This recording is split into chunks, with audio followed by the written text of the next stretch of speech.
जय श्री माता जी। ऑनलाइन उपस्थित सभी सहयोगी भाई बहनों का ध्यान सत्र में हार्दिक स्वागत है।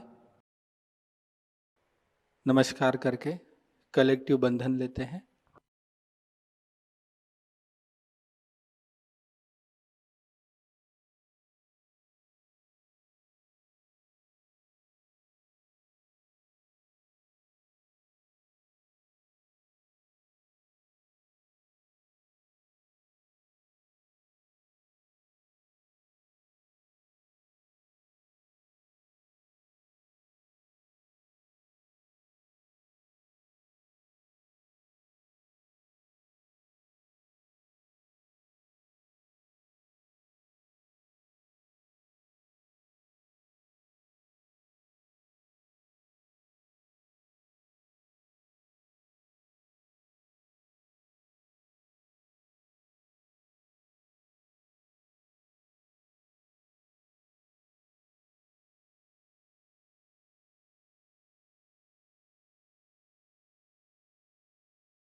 तीन महामंत्र तत्पश्चात श्री गणेश मंत्र का उच्चारण करते हैं।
साक्षात् श्री गणेश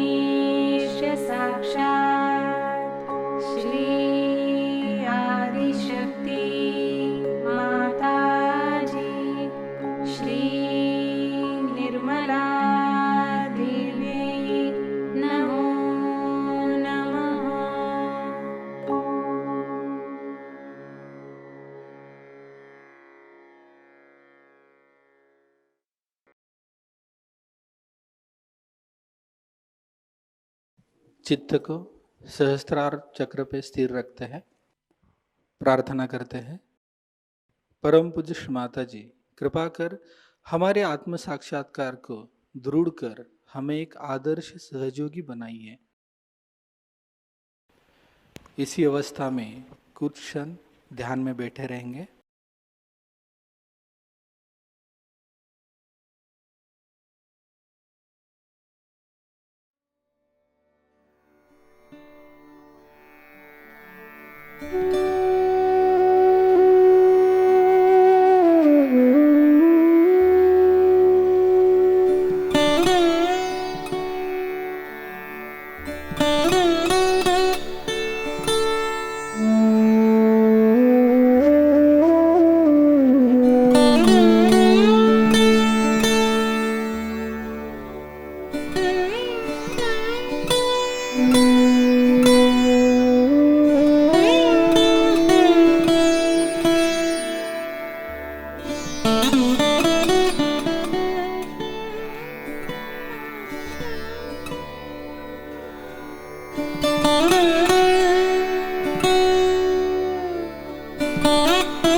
अभी हम श्री माता जी की अमृतवाणी को ग्रहण करते हैं।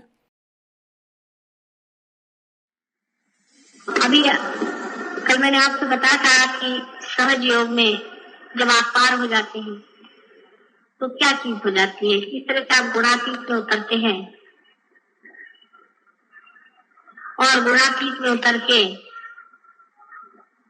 आप किस तरह से अपनी चेतना में चैतन्य लहरियों को देखते हैं और उनके द्वारा दूसरों का उद्धार करते हैं। यह गुणातीत का आशीर्वाद।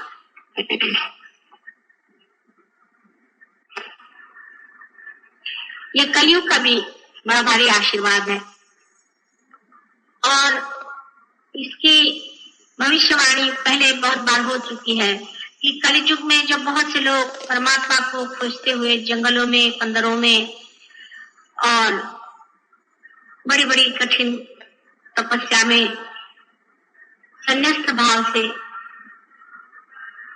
मां का पाचारण कर रहे थे, उनकी भक्ति का फल, उनके पाचारण का फल कलयुग में होने वाला है, जहाँ पर की सहज में ही कुंडलिनी की जागृति हो करके और सामूहिक उद्धार होगा, कल्याण होगा, मंगल होगा, लोकपाल। सो तो सहज योग की बात सही है और जिसके बारे में कहा है वो भी सही बात है, क्योंकि सहज जो है वही एक तरीका प्रकृति का है। प्रकृति का अपना तरीका कोई सा भी असहज नहीं है, सब चीज सहज होती है। जैसे अपने श्वास लेना, हर तरह का काम जो प्रकृति करती है, जीवंत कार्य, वो सारा ही सहज होता है। लेकिन सहज योग में एक सहज होने के नाते कुछ प्रश्न भी खड़े हो जाते हैं, या जिसको कहना चाहिए कि मनुष्य इतना असहज है, मनुष्य ने अपने को इतना ज्यादा कॉम्प्लिकेट कर लिया है, मनुष्य ने अपने को इस कदर घेरे में डाल दिया है और इतना अपने को गलत चीजों से एकाकार मान लिया है कि मनुष्य के लिए सहज होना ही कठिन बात है। और ये सहज योग की पहली कठिनाई है। पहली कठिनाई सहज योग की यह है, जैसे कि मनुष्य के मन में ये विचार है, अपने देश में विशेष, कि जब तक आप संन्यास नहीं लेंगे तब तक आप परमात्मा का नाम ले भी नहीं सकते, धार्मिक ही नहीं हो। अब संन्यास लेना बिल्कुल बाहर की बात है, बिल्कुल ही अधार्मिक बात, उसका अंदर के संन्यास से कोई मतलब ही नहीं बनता। अंदर की साधुता जो है वो और चीज है और बाहर का दिखावा बिल्कुल और चीज। बहुत से लोग अंदर से साधु होते हैं, बाहर से गृहस्थी में होते हैं। राजा जनक जैसे एक ही हो गए थे उस जमाने में, लेकिन आज वैसे अनेक हो सकते हैं। लेकिन जब ये बात हम कहते हैं तो फिर गृहस्थ ही सामान्य लोग हैं और गृहस्थ ही लोग इसके अधिकारी हो गए। लेकिन गृहस्थ कितने कॉम्प्लिकेटेड है, वो भी एक अजीब चीज है। क्योंकि गृहस्थी के लोग जब मेरे पास आते हैं अधिकतर, अभी जैसे यहाँ पे अधिकतर औरतें रो रही थी, वही बात है कि हमारे बेटे का ठीक कर दो, हमारी बीवी ऐसी खराब हो गई, हमारा लड़का ऐसा खराब हो गया, हमारे घर में पैसा नहीं, हमारे घर में लोग बच्चे बीमार रहते हैं, कभी कुछ है कभी कुछ। गृहस्थों के जो प्रॉब्लम्स हैं बहुत छोटे छोटे, बहुत ही छोटे छोटे, इसलिए गृहस्थ की वृत्ति भी बड़ी छोटी थी, उसमें विशालता नहीं है। उसको अपना अगर बच्चा बीमार है तो बहुत बड़ी बात लगेगी, दूसरे का बच्चा बीमार है तो कोई नहीं लगे। जैसे अपना बच्चा अगर घर में बीमार है, अगर पड़ोसी ने रेडियो चला दिया तो बहुत बुरा लगेगा, लेकिन दूसरे का बच्चा अगर बीमार है तो अपने यहाँ रेडियो बज रहा है, अगर पड़ोसी आके कहे भाई मेरा बच्चा नहीं सोता है, रेडियो बंद कर दे, तो कल अच्छा दरवाजा बंद कर, हमारा रेडियो नहीं बंद कर। यही बात है, सहज योग में हमने सामान्य लोगों को लिया हुआ है और गृहस्थी के लोगों को लिया। गृहस्थी के प्रश्नों की वजह से ही सहज योग धीरे धीरे 4 कदम आगे चलता है तो 3 कदम पीछे आता है, 5 कदम आगे बढ़ता है तो फिर 2 कदम पीछे आता है। एक आदमी सहज योग में समझ लीजिए पुरुष पार हो गया, बीबी नहीं,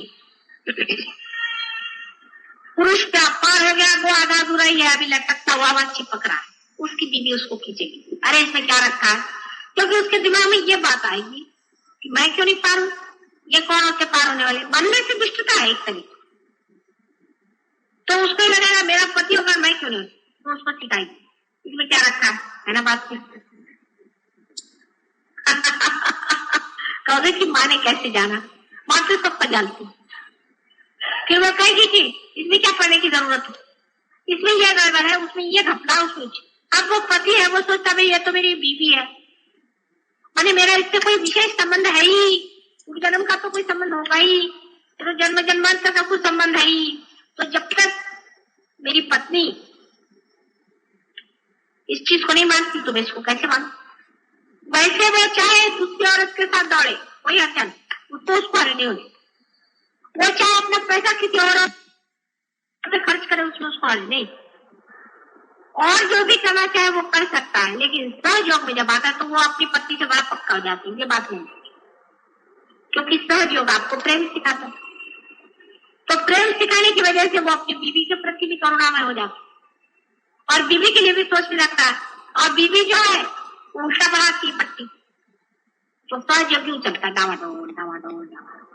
जिनके सहारे हैं वो लोग हैं गृहस्थी, वो सब डावाडोल लोग हैं। ये बड़ी भारी सहज योग की विपदा है। बार बार चित्त जो है छोटी चीज में लग जाता है, बहुत छोटी चीज में, भाई तुम क्यों नहीं आए, ओ मेरे पति का वो ऐसा था, उसकी बहन के फलाने का ढिकाने का वो शादी ब्याह हुआ, मैं तो जाना ही।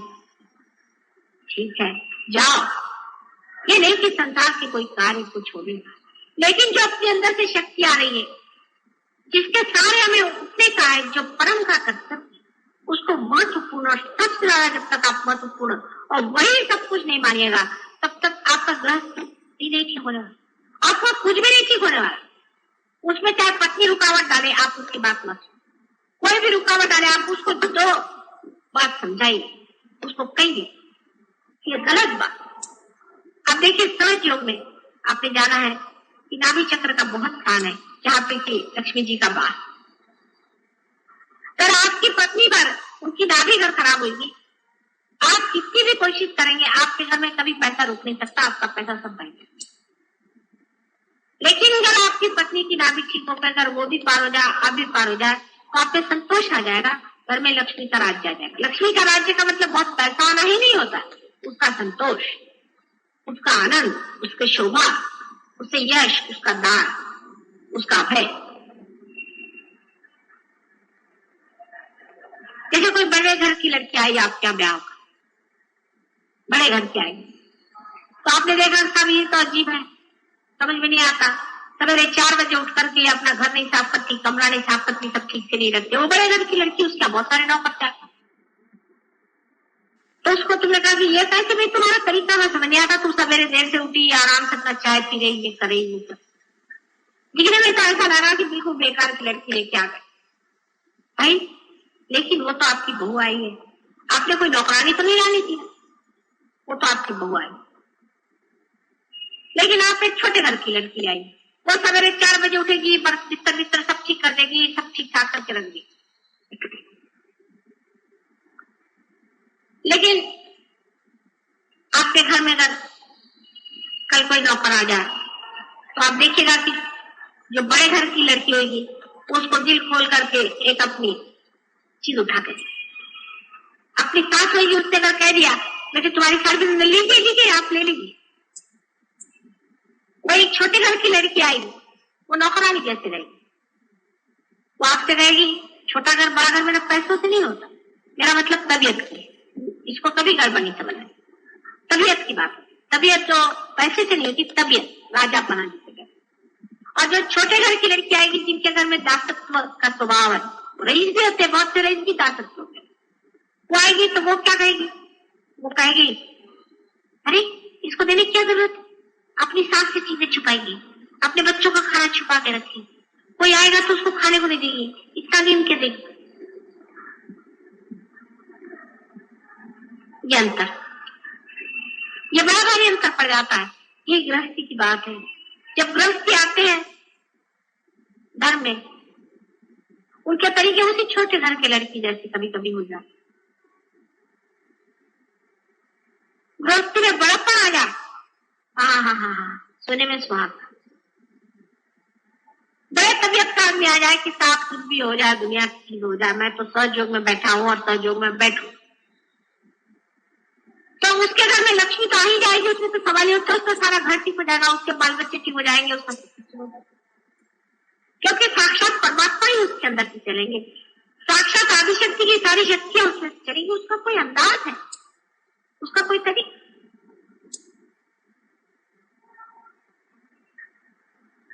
लेकिन क्षुद्रता जो है वो गृहस्थी में बहुत पनपती, बहुत पनपती। ऑफिस में एक आदमी जाता है, वो आदमी ऊपर चला गया, ये आदमी नीचे आ गया, ये हो गया, वो हो गया, उसने मुझको सुपर चीज कर लिया, उसने बिजनेस में मेरा इतना पैसा मार लिया, उसने ये कर लिया, वो कर लिया, सब कर लिया।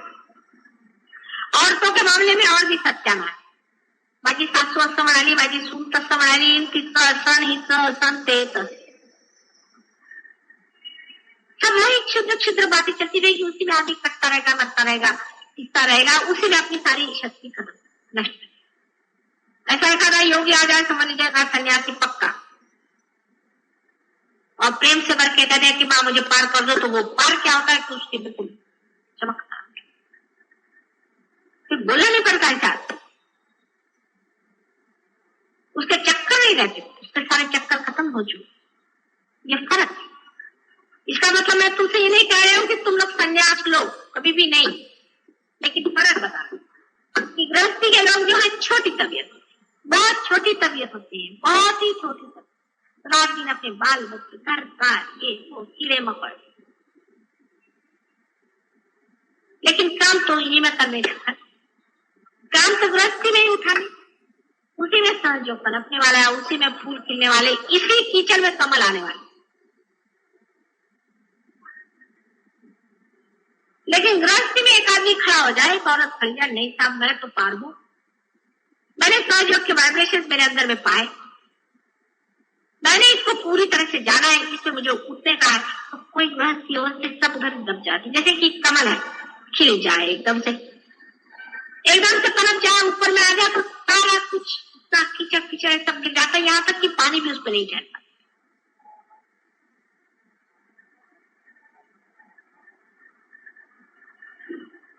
असं खाली ठेवा, आरामात असं खाली ठेवा, नाही तर इथे जमून जाल नुसत्या, असं आरामात बसा, हा खाली ठेवा।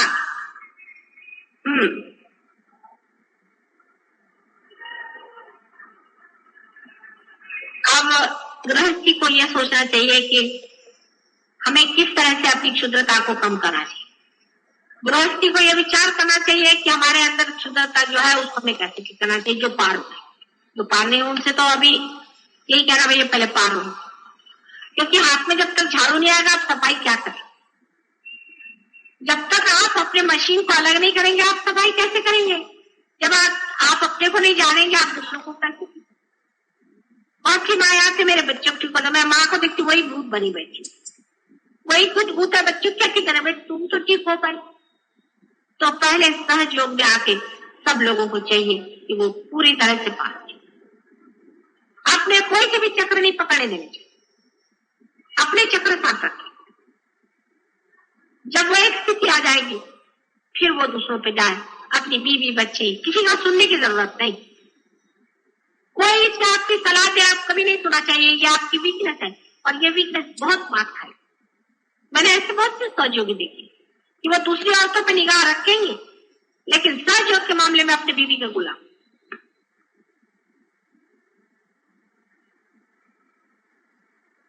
ऐसे लोग बहुत आगे नहीं जाए, न उनको सहयोग से कोई फायदा है न कुछ उनकी मैं मदद करता। लेकिन जिन लोगों ने अपना सहयोग पूरी तरह से अंदर बना लिया, पक्के तैयार हो गए, जिनका घड़ा बिल्कुल तैयार हो गया, उसी घड़े में से ये जो लक्ष्मी है, ये जो गृहस्थ की लक्ष्मी है, ये बहने वाली। ऐसे आदमी का गृहस्थ जरूर ठीक हो जाए। इस मामले में जबरदस्ती भी करना पड़े तो कोई हर्ष नहीं। इस मामले में आपको साफ साफ भी कहना पड़े कि नहीं ये गलत बात है, मैं नहीं करने वाला, इस रास्ते पे मैं नहीं जाने वाला, उसमें थोड़ा सा बुरा लग जाए तो भी हर्ष।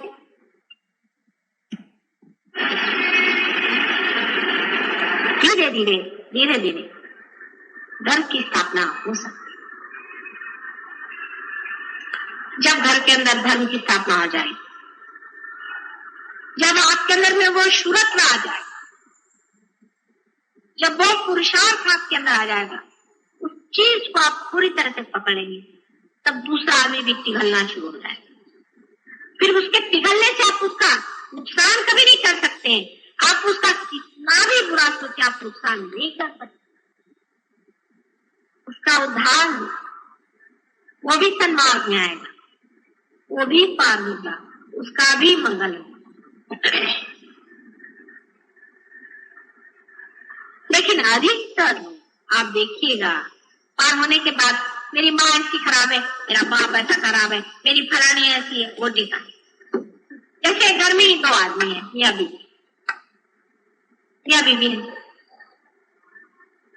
ऐसे हमारे यहाँ बहुत से लोग हैं जिनके पति सहयोग में काफी ऊपर उठ गए और बीवी जो है वो सत्य साई बाबा की शिष्य, उसको सत्य नहीं असत्य कहना चाहिए, पता नहीं क्या कहना चाहिए। मैं ये बाधाओं के पीछे में भाग रही है, इसके पीछे भाग रही है, मेरा कल के पीछे भाग रही है, ये कर रही वो कर रही। दूसरी कोई है वो जा रही है जहां औरतें वो नाचती है, जहां पर वो घाघरी फुंकड़े बोलते हैं, वो होता है, ये होता है, वहां जाती कहता ना तुम्ही तिथे गेला होता ना, गेला होता की नाही, गेला होता नक्की. म्हणूनच हे सगळे त्रास तिथून आलेत तुम्हाला. तुम्ही मगाशी म्हणाला ना मी कुठे नव्हते गेले, म्हणून आज सांगते. जनरलच बोलते मी चव्हाट्यावर, जिथे घागरी फुटल्या जातात तिथे जायचं नाही.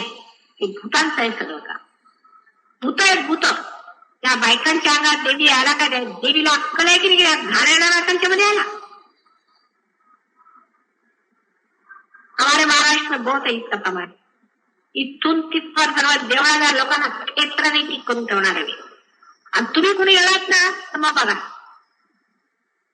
आणि मग घरात येऊ पण ठेव सगळ्यांना मिरच्यांच्या धुण्याने. सब मंदिर में जा करके पांव छुआ के तुम लोग जाके सब लोग मंदिरों में मिर्चियों की धुनी लगा के और सब भागेंगे वहां से, सब बड़े शर्मे. और ये सब घाघरी फूंकने वाले भूत. ये गृहस्थी में हो जाता है कि मनुष्य जो है गृहस्थी के चक्कर में अपना जो मूल कार्य है उसे भूल जाता है. इसलिए गृहस्थ को पार कराने में तो आसानी हो जाती है, लेकिन उसको स्थिर कराने में बड़ी मुश्किल हो जाती है, क्योंकि वो आपस में सलाह मशवरा करता है. अगर कोई संत हो तो संत से सलाह मशवरा करे ना. अगर कोई संत हो तो वो संत ही से सलाह मशवरा करे. और अगर कोई असंत हो तो उससे संत लोग क्यों मशवरा करें, उससे क्यों बात करें, उससे क्यों पूछे, वो कौन होते, वो बोलने वाले कौन. अपनी संतता पूरी करने के बाद फिर आप दूसरों से पूछ सकते हैं, दूसरों से कह सकते हैं.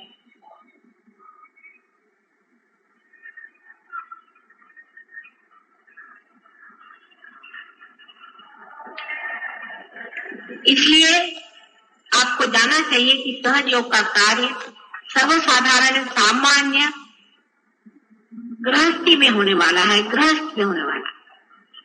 पर उसमें सिर्फ एक चीज का विचार रखें कि गृहस्थ को ये जानना चाहिए कि गृहस्थ एक बड़ी भारी रुकावट भी है, बड़ी भारी बाधा भी है, और बड़ा भारी माया मोह और जंजाल.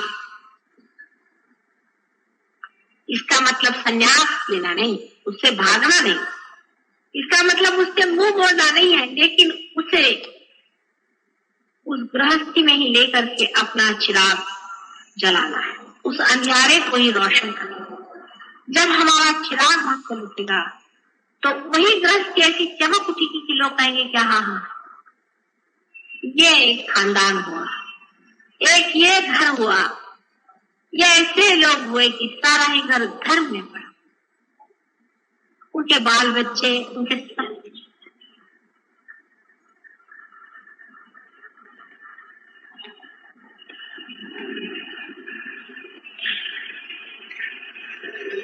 सहज योग के वैसे भी और भी बहुत से इम्पेडिमेंट्स हैं, बाधाएं हैं. उसमें से ये है कि सहज में ही सब होता है. एकदम हठात सब कुछ हो जाता है. जैसे एकदम से आपको यहाँ चंद्रमा पे ले जाके बिठा दिया, आपको समझ में नहीं आया क्या है. आप जब चंद्रमा पे पहुंच गए तो आप जानिए कि चंद्रमा है या क्या है, पूछिए, देखिए. सहज योग में पहुंचने के बाद जब तक आप उसे देखेंगे नहीं, पहुंचेंगे नहीं, उसको जानेंगे नहीं, तब तक आप मान ही नहीं सकते कि आपने कुछ पाया हुआ है. इसलिए पार होने के बाद तो जरूरी आपको मेडिटेशन में आना चाहिए, क्योंकि पार होने के बाद ही सब सीखने का है और जानने का है. ये क्या, ये क्या, ये क्या है, हम कौन, ये कहाँ, ये हाथ से बहने वाली चीज क्या है, इसे क्या क्या हो सकता है, ये कैसे हमने पा लिया. इसका सारा ही ज्ञान पार होने के बाद बताया जा सकता है, क्योंकि उससे पहले बताया हुआ जो कुछ भी ज्ञान है वो सारा हवाई है, वो किताबों में लिखा हुआ. ऐसा तो बहुत नहीं लिख दिया, उससे कोई फायदा नहीं.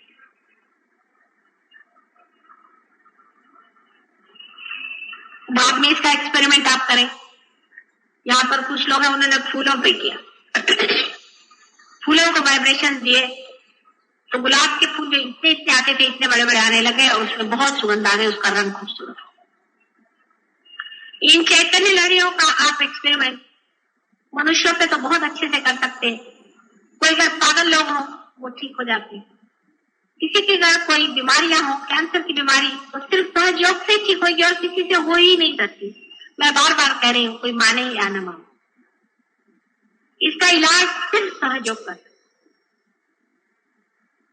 इसका उपयोग घर के खाने में, पीने में, उठने में, बैठने में, बोलने में, व्यवहार में, सोचने में, पढ़ने में, लिखने में, पॉलिटिक्स में, हर एक चीज में आप कर सकते। इतनी बड़ी धरती, प्रेम का जो सत्य स्वरूप है वो ये है। इसकी शक्ति का वर्णन ही नहीं किया जा सकता कि कितनी शक्तिशाली चीज। अभी मैं दिल्ली गई थी, मैंने किसी से बताया नहीं था क्योंकि मैं अपने पति के साथ से पटना गई थी। पटना से जिस दिन लौट के आई तो वहां जितने भी सहयोगी सबके हाथ एकदम ठंडे होने लगा, जोर के वाइब्रेशन मार दिया। मैंने किसी से बताया नहीं, तो उन्होंने मेरे भाई क्या फोन किया, क्या माता जी आ रही, क्या हम लोग इतने ठंडे क्यों हो रहे हैं। तो भाई ने कहा भाई आई तो है लेकिन वो अभी जरा मिलेंगी नहीं, तो कुछ तो दौड़े दौड़े चले आए, तो एकदम फौरन पता जाता कि माता जी आ गई है। आज हम रास्ते से जा रहे थे, एक आदमी सामने जा रहा था, उसको ऐसा लगा पीछे कोई उसको खींच रहा है, मुड़ के देखा तो मोटर में बैठी दौड़ता है, कल माता जी। मैंने देखा क्या पाई, मुझे लगा कि कोई है खींच रहा है। इतनी सुंदर चीज आपको मिली, इसका प्रयोग हर जगह आप कर सकते हैं, इतनी अद्भुत शक्ति। लेकिन आप अभी भी उसी 3 डायमेंशन के दायरे में घूम रहे हैं, उसी में आप घूमना चाहते हैं। बीबी, बच्चे, ये वो, घर द्वार, पॉलिटिक्स, पोजीशन, बहुत से बड़े बड़े लोगों को पार कराया मैंने। बहुत से बड़े बड़े लोग हैं जिनको क्या आप कहिए कि मिनिस्टर हैं और क्या क्या उनके बड़े बड़े नाम होते हैं, सेक्रेटरीज हैं, ये है। उनकी प्रायोरिटीज जो है, उनका जो मूल्य है, मूल्यांकन बदलता है। उनके लिए एक फाइल बहुत महत्वपूर्ण है, वनस्पति के सहयोग से पड़े। फिर मैं जब दिल्ली गई, माता जी वाइब्रेशन चले गए, भाई तुमने किया क्या यार, होता हम अपनी नौकरी करें भगवान पे, आपको मेडिटेशन किया, वो प्रायोरिटी तुम्हारी बदलनी चाहिए। आप मेडिटेशन करिए, आपका काम ऐसा होता है, ऐसा डायनामिक काम होता है और कोई टेंशन आप पे नहीं आता है। आप बिल्कुल हमेशा फूले फले रहते हैं, खुश रहते हैं। लेकिन प्रायोरिटीज वही रही, और मिनिस्टर को मिलना वो ज्यादा इंपॉर्टेंट है, माता जी उनको मिलने की क्या जरूरत। हाँ, अगर घर में कोई बीमार हो जाए या कैंसर हो जाए तो मिनिस्टर को छोड़ के माता जी के पास जाए। दुख में ही माता जी याद आती है आगे, तो माता जी मिनिस्टर को नहीं ठीक कर सकती, चलो माता जी।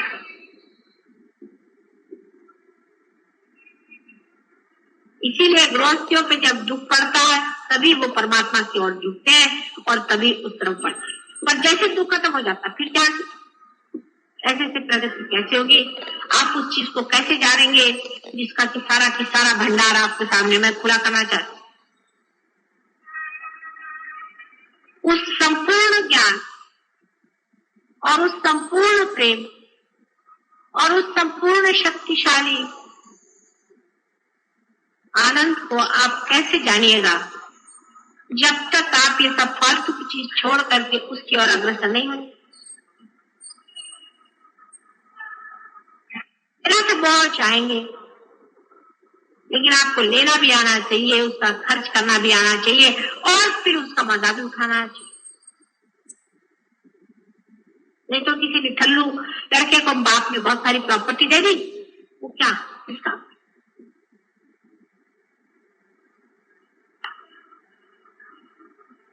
कल का ध्यान का प्रयोग विशेष रूप से सक्सेसफुल हुआ, हमें ऐसे कहना चाहिए। उसी तरह से आज भी फिर करेंगे। और जो लोग पार हो गए हैं, नए पार हैं, जिनको पार के बारे में मालूम नहीं, उनके लिए फिर से क्लास होगा, इधर एक और इधर लेडीज के लिए 2 क्लास होने चाहिए, उनसे आप लोग बातचीत करें। इसमें ये जान लेना चाहिए कि कुछ लोगों को इसमें प्रगति काफी हो चुकी है, ही है, इसको शंका। और उससे अगर आपको सीखना पड़े तो उसमें बुरा मानने की कौन सी बात है? वो आपसे बड़े भाई हैं, चाहे उम्र में आप बड़े हो, उसमें जलसी की कोई बात नहीं। आप भी उनके जैसे हो जाइए, आप भी उसका जान लीजिए, उसमें गहनता से आप आ जाइए, आप भी वो बात समझ लीजिए। किसी को भी इसमें बुरा मानने की कोई बात नहीं, इसमें भावुकता की कोई बात नहीं। जो फैक्ट है वो फैक्ट। आप पे से भी बहुत से लोग इस लेवल पे आ सकते हैं और इससे भी ऊंचे लेवल पे आप उठने का और इससे भी ऊंचा चढ़ने का, उसका तो कोई प्रश्न ही नहीं। आज मैं जरूर चाहूंगी कि आपको अगर कोई प्रश्न हो तो पूछे, लेकिन रियलाइज आदमी पूछे, अनरियलाइज नहीं।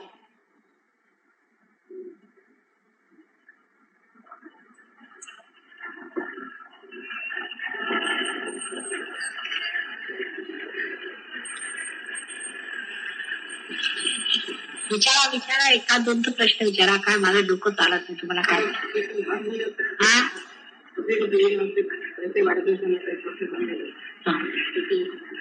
अपने अंदर में मैंने आपसे कहा था ना कि 3 नाड़ियां हैं, ईड़ा, पिंगला और सुषुम्ना। अपना काम तो सुषुम्ना नाड़ी से चलता है। अब ईड़ा और पिंगला नाड़ियां 2 इस तरह से हैं जैसे ये, बीच में से सुषुम्ना की नाड़ी बनाई है। आप समझ लीजिए कि अगर आपके इस साइड में कुछ खराबी हो या किसी तरह की बाधा आ जाए तो ये चीज बंद हो जाती है, तो इस तरह से हाथ से चलता नहीं। और अगर इधर की हो जाए तो इधर बंद हो जाता है, इसलिए इधर से नहीं चलता। ये ईड़ा और पिंगला नाड़ी दोनों अपने हाथ में जाने जाते। इसलिए राइट साइड से बंद हो जाने का मतलब यह है कि राइट साइड की जो नाड़ी है, राइट साइड का जो आपका प्रवाह है, वो प्रवाह आपका रुक गया है क्योंकि आपकी जो राइट साइड की नाड़ी है उसमें कुछ गड़बड़ है।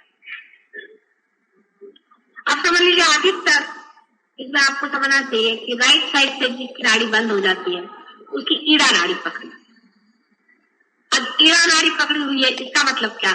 उसने या तो योग किया होगा। क्या है योग? आपकी कौन सी बुद्धि? Left hand. हाँ, अच्छा, योग साधना जिसने करी हो, सूर्य का तप किया हो, गायत्री का मंत्र किया हो, आदि वगैरह जो प्रकार किए हो, उसका राइट हैंड कमजोर होता है, यानी उसमें से बाधा आई। अच्छा, जिसने भूत बाधा जिस पर हुई है, माने ये सब मैंने आपसे कल कहा कि ये जो गुरु लोग हैं भूत है अधिकतर। जो असली गुरु है वो तो मैंने देखे नहीं, बहुत ही कम है, वो जंगलों में ही है। बहरहाल अधिकतर गुरु लोग जो पहचान सकाते हैं वैसे भी अनधिकार चेष्टा जो करते हैं, ऐसे सभी गुरु अधिकतर भूत ही हैं। उनके कारण आपके लेफ्ट हैंड साइड में हो सकता है, आपके कोई करनी कर सकता है, आपके ऊपर में कोई भूत बाधा हो सकती, वो भी आप स्मशान के पास गए हो तभी कोई डर गया हो, या कोई पागल आदमी हो। सब जो कुछ भी साइकी का मेंटली इमोशनल प्रॉब्लम है, इमोशनल प्रॉब्लम है, वो आपको जो है लेफ्ट हैंड पे पता चलेगा, और जो मेंटल प्रॉब्लम है राइट हैंड पे पता चलेगा। अब मेंटल का इतना क्लियरली नहीं होता है, लेकिन इमोशनल आप समझ लीजिए, और एक समझ लीजिए कि जिसे आप कह सकते हैं ईगो। एक से ईगो होता है और एक से सुपर ईगो। इससे ईगो होता है, इससे सुपर ईगो। ईगो जो है अतिकर्मी होता है, बहुत मेहनत करने वाले लोग होते हैं, जो रात दिन काम, मेरे सर पे ये काम है, मुझे ये जिम्मेदारी है, मुझे ये करने का है, मैं इस जगह का फलाना सेक्रेटरी हूँ, इस तरह का जो लोग सोचते हैं, उन लोगों की ये साइड पकड़ जाती है। जो लोग लिथार्जिक है लेकिन भूत बाधा आदि में फंस गए हैं, कहीं उनको भय हो गया, कहीं कुछ होगा, जिनकी साइड, जिनको इमोशनल प्रॉब्लम है, जिनका सुपर ईगो गड़बड़ में है, उनका ये साइड। इस तरह से दोनों साइड चलती है। आप में जो दोष है वो आपको समझ लेना चाहिए। आप अगर है किसी वजह से, हो सकता है आपने कोई गुरु जी की सेवा करी होगी और उन्होंने आपको सेवा का फलस्वरूप आपकी एक कुंडलिनी की एक शक्ति खत्म कर दी, हो सकता है, अधिकतर ही होता है। तो उनका इलाज बहुत ही भद्दा है, लेकिन है, वो आप जानते हैं। वो क्या बताऊं मैं आपको, वो आप जानते हैं कि पुराने शरीफ में उसका इलाज लिखा हुआ है कि ऐसे आदमी का नाम लिख करके और उस पे बंधन डाल के पैराबोलिक और उसको जूते मारना चाहिए, और वो इलाज सबसे अच्छा हमने देखा है, नींबू से भी बेस्ट है। और उस पर जितने आप जूते मारेंगे 108 कम से कम मारना चाहिए। ऐसे अपना बच्चा है, समझ लड़का है, बदमाश है, शराब पीता है, फंसाता है, उसको आपको बस ठीक करना, और पहले जो खुद पार होना पड़ेगा तब होगा। उसका नाम लिख करके उसको जूते मारो, डोगे 108 वो ठीक हो जाए।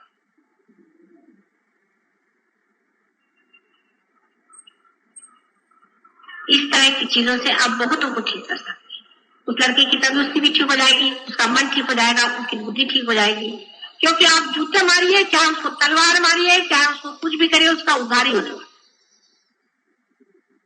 पर आप सही हो जाएंगे। इसी कारण कभी कभी आपके वाइब्रेशन कम हो जाते हैं, घट जाते हैं। शंका आ गई, अब बहुत से लोग पार हो जाते हैं। उसका शंका ये कैसे हो सकता है, ऐसे आसानी से कैसे हो सकता है, ऐसे क्यों होगा? बस वाइब्रेशन। आपके मन में कोई अधर्म की भावना आएगी तो भी बंद हो जाएगी। आपने किसी गलत आदमी के घर में खाना खा लिया तो भी वाइब्रेशन बंद हो सकता है। उसकी वजह यह है कि उस आदमी ने, एक आदमी है समझ लीजिए बहुत ही खराब है, उसने किसी का मर्डर किया और आपको खुश करने के लिए आपको खाना खिलाया। आपने उसका खाना खा लिया, आपके नाभि चक्र में उसके खराब वाइब्रेशन है, वहां से जो है, वहां के जो देवता है हमारे विष्णु जी सो जाते हैं। वहां के जो देवता है वो लोग लुप्त हो जाते हैं, गुप्त हो जाते हैं, वो शांत। और उनके वो नहीं हुआ तो वाइब्रेशन कहां से आएंगे? उन्हीं के थ्रू वाइब्रेशन चलते हैं। इस वजह से जिसकी नाभि अभी पकड़ जाए उसके लिए अच्छा यह है कि पानी जब आप हाथ में लें तो उसको जरा सा वाइब्रेट करके माथे में लगाकर उसे पी। खाना खाने के ऊपर भी एक आप उसको सर्कुलर से 3 मरतबा उसकी प्रदक्षिणा कर, उसको भी आप वाइब्रेशन खाने को दें। पानी को भी आप हाथ डाल करके उसमें वाइब्रेशन दें, वो पानी। अधिकतर चीजों को वाइब्रेशन दे करके आप करें। आपको किसी से बात करना है, अब वो आदमी ठीक नहीं है, आपको मालूम है, उसको घर ही से वाइब्रेशन देते हैं उसके पास। वो अगर कोई बात करा ऐसी वैसी तो उसको वाइब्रेशन देते हैं। वो कोई परमात्मा के विरोध में बात करा तो भी उसको वाइब्रेशन देते हैं। ऐसे ऐसे करने से उस पर प्रेम का बंधन पड़ जाएगा और वो आदमी खुद उसका जो है वो ठीक हो जाएगा। उसका सहस्त्रार से वाइब्रेशन आएंगे और उसके कारण आप उसको ठीक करेंगे। ऐसे हजारों ने अपने बाल बच्चों को ठीक किया, आप जानते ही हैं। कितनों ने अपने घर वालों को ठीक किया, बीवियों को ठीक किया, बच्चों को ठीक किया। धीरे धीरे वो खुद ही इस सन्मार्ग पे आ जाएंगे और उनकी भी जिंदगी सुधर जाएगी।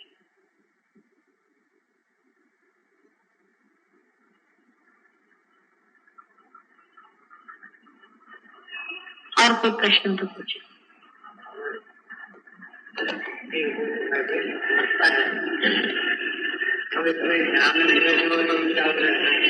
अभी चालू है सर में। आपको एक तो यहाँ पर सर में, यहाँ संस्कार में आपको पहले थ्रॉबिंग पता चलेगी। माने जो हृदय में प्राण है, जो प्राण शक्ति है, वो उठ करके ऊपर में आती है और आपके लिम्बिक एरिया में जाकर के यहाँ मारती है। यही योग की साधना होती है। जिस वक्त में वो प्राण शक्ति आपकी चेतना शक्ति से एकाकार हो जाती है तब वो शांत होती है।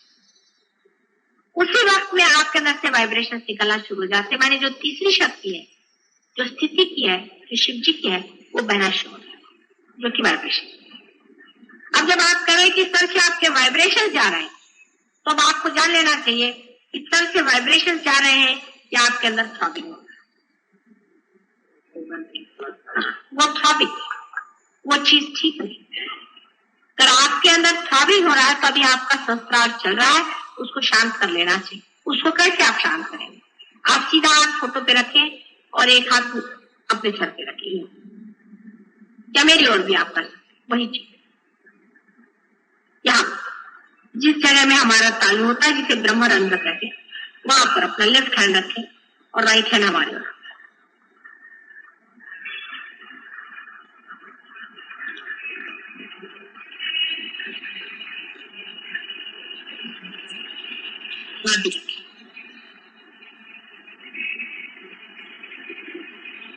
अब हर एक चक्र पे आपको देख लेना चाहिए। आप फोटो पे कर थोड़ी देर हाथ रखें तो आपको पता हो जाएगा कि आपकी कोई ना कोई उंगली जलना शुरू हो जाएगी। अगर आपके चक्र में बाधा है तो, नहीं तो आपके अंदर पूरा वाइब्रेशन आएगा। आपको फौरन पता हो जाएगा कि कौन सी उंगली में कहां पर हमें जलन हो रही है। अगर यहाँ जलन हो रही तो आप समझ गए कि आज्ञा चक्र में है, यहाँ हो गई तो नाभि चक्र में है।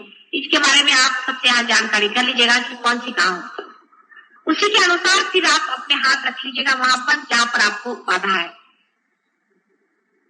सिर्फ हृदय चक्र के बारे में ऐसा है कि लेफ्ट हैंड जो है वो फोटो की ओर होना चाहिए, राइट हैंड हृदय पे होना चाहिए।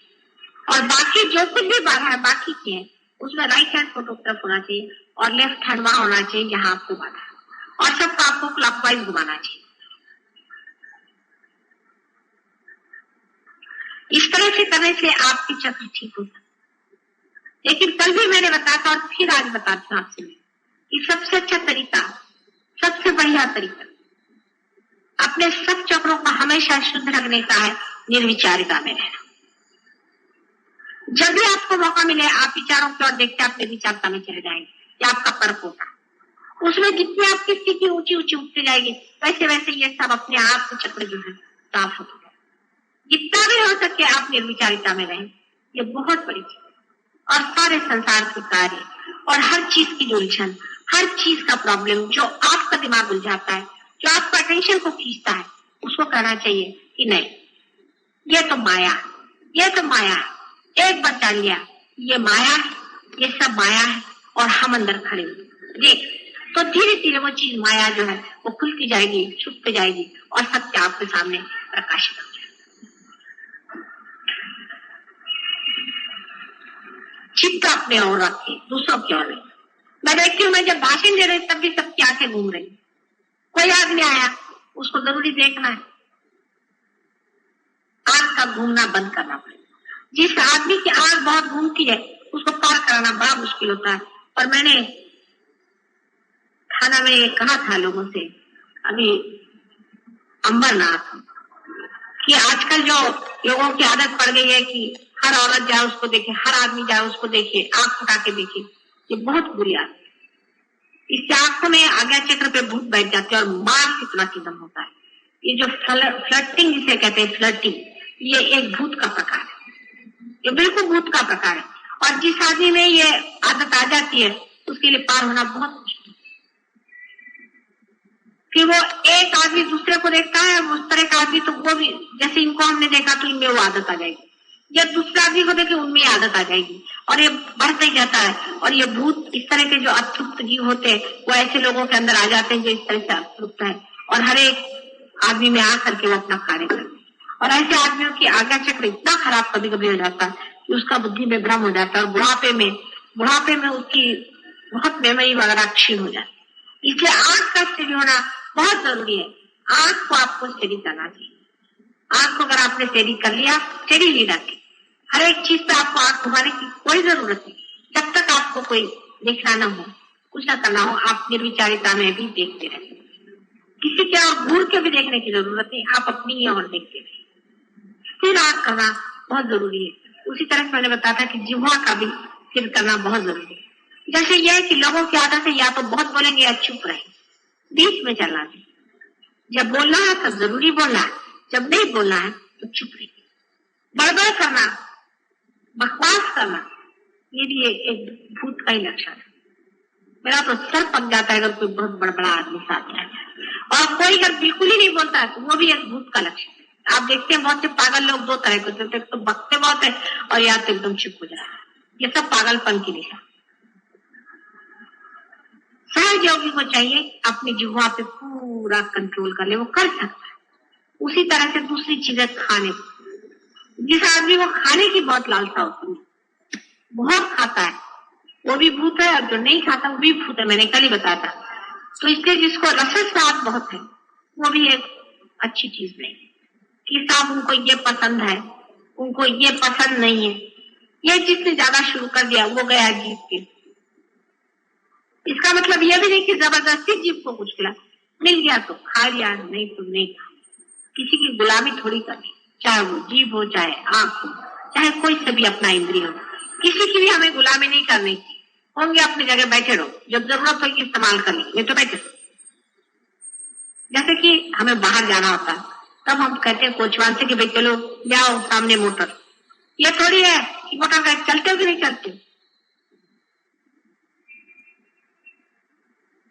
इसलिए ये सारे आपके वाहन हैं, इन पे भी आप पूरी तरह से अधिकार जमा सकते हैं। अगर सहयोग में आपकी बैठक हो जाए तो आप सब पे अपनी बैठक जमा सकते। लेकिन सबका फिर सूत्र वही आता है कि निर्विचार, फिर सूत्र वही आता है निर्विचारिता में। निर्विचारिता में अग्रसर रहे और आपके अगर चक्र पकड़े निर्विचार हो भी नहीं सकता। जैसे चक्र छूटेगा आपके विचार हो जाएंगे। बिल्कुल साइमल्टेनियस चीज, निर्विचारिता में रहना, यही इसका सूत्र है। और जहां तक हो सके निर्विचार रहे, निर्विचार, क्योंकि विचारों से ही सब इंद्रिय भी आपके प्रति संवेदनशील है। सभी चीज आपको संवेदना विचारों से ही देते। अगर विचार ही ना आए तो आप अपने में समाये हुए पूरी तरह, मतलब इसका मतलब बेहोशी से नहीं है, पर निर्विचार, पूर्णतया निर्विचार है। अंदर देखते रहे, निर्विचार है, उसी में आपकी प्रगति सबसे अधिक से अधिक। सबसे आखिर में जो मैंने आपसे पहले अनेक बार बताया है कि सहज योग कल युग में जो आज पनपने वाला है, जिस दशा में इवोल्यूशन की स्थिति आ गई है, उसमें विराट का स्वरूप पूर्णतया खुलने वाला है। और इसलिए आप सब उसी विराट के अंग प्रत्यंग है। और आप अपने घर में बैठ करके अगर कहें तो आप नहीं ज्यादा आगे बढ़ सकते। आपको बार बार इसी सम्मेलन में आना होगा, साथ आना पड़ेगा, इसी ऑर्गेनाइजेशन में आना पड़ेगा। ये ऑर्गेनाइजेशन मैंने बनाया, किसी और ने बनाया हुआ नहीं। इसके विरोध में जाने की कोई जरूरत है। इसमें जो गलत लोग होंगे वो अपने आप गिर जाएंगे, उनको अपने आप जाना पड़ेगा, वो यहाँ टिकेंगे। ऑर्गेनाइजेशन के विरोध में अगर कोई बात करता है या ऑर्गेनाइजेशन की खिलाफत में कोई बात करता है तो गलत बात। दूसरी बात यह है कि कोई लोग आपसे अग्रसर है, उनको जरूर ही अग्रगण्य मानना पड़ेगा। जब तक आप उनको अग्रगण्य नहीं मानेंगे, आप भी अग्रगण्य नहीं होंगे। अगर आप एक अफसर, आपका बड़ा अफसर है, जब तक आप उसको अफसर नहीं मानेंगे, आपको भी कोई मानने वाला नहीं। और उसके तक पहुंचने के लिए आपको उसको मान को चलना पड़ेगा, नहीं तो आप उस पोजीशन में कभी जाए। उनसे जलसी करना नहीं चाहिए, उनको मानना चाहिए। जो आपसे ऊंचे उठ गए हैं, ऊंचे उठ गए, उनकी बात को मानना चाहिए। क्योंकि सहज योग साधना और ऑर्गेनाइजेशन भी दो चीजें हो सकती, और सहज योग में जो लोग आगे पहुंच गए हैं, वो लोग पढ़े लिखे हो चाहे नहीं, उनकी कोई पोजीशन हो या नहीं, वो किसी दशा में हो या नहीं, लेकिन सहज योग में अगर वो खुले हुए ऊपर में है तो उनको मानना ही पड़ेगा। इसकी सीनियरिटी अपनी बनती है, कोई गवर्नमेंट की बनाई हुई सीनियरिटी नहीं चलती, कोई रिकमेंडेशन से नहीं चलती। क्योंकि आप बहुत बड़े अपने को समझते हैं, नहीं चलती। उनकी बात माननी पड़ेगी, उनसे जलसी नहीं करनी पड़ेगी, क्योंकि ये गलत तरीके। मैंने बहुतों को देखा कैसे गलत रास्ते की और गलत बातें बहुत से बोलती, और इसीलिए उनकी प्रगति होती ही बिल्कुल नहीं होती। जहां के तहां जमे बैठे आपस में चार गुट बना करके ऐसी बकवास करते रहते, और ये सोचते नहीं कि आदमी क्यों इतना नजदीक है और क्यों दूसरा आदमी पीछे हट गया। अपनी प्रगति करो, अपने को बढ़ाओ और नजदीक आते जाओ, पास आते जाओ, शक्ति के बिल्कुल नजदीक आकर के शक्ति में एकाकार हो जाओ। ये संभव है, हो सकता है, गृहस्थी में ही हो सकता है। इस गृहस्थी को ही मेरा अनेक बार नमस्कार है। और आपको आश्चर्य होगा कि हर समय जब भी आदि शक्ति का अवतरण इस संसार में हुआ तो वो कोई सन्यासिनी के रूप में नहीं आई, उसने अपनी गृहस्थी बचा के ही बना करके संसार में कार्य किया।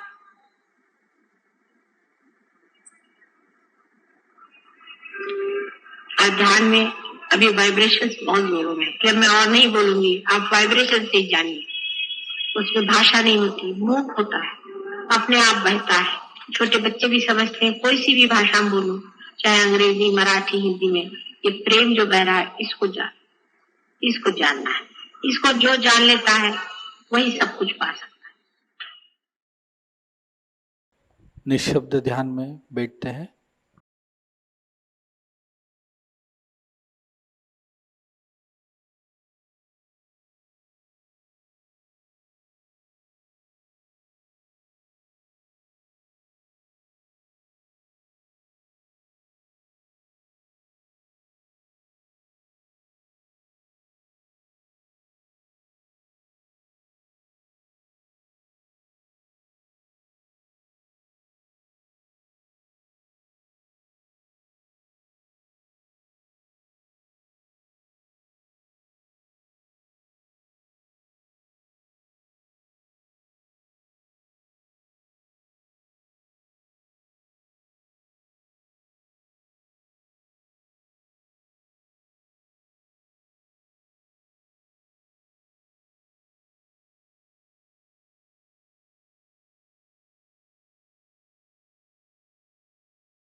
दोनों हाथों को जोड़कर श्री माता जी के श्री चरणों में प्रार्थना अर्पित करते हैं।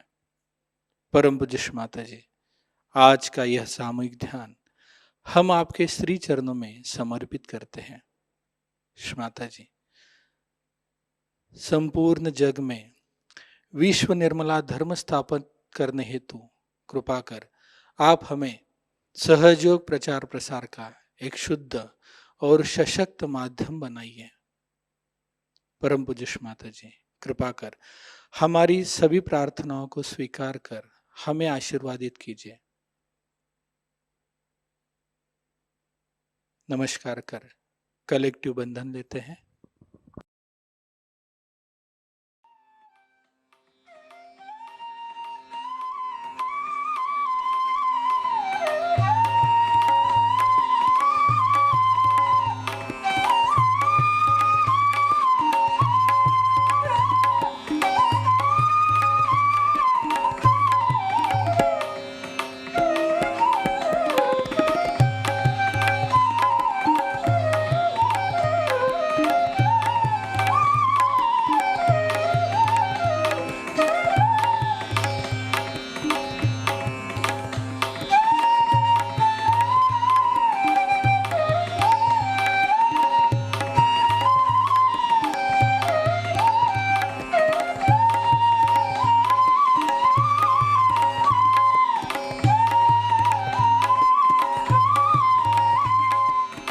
आज का ध्यान केंद्र यहीं पे संपन्न होता है।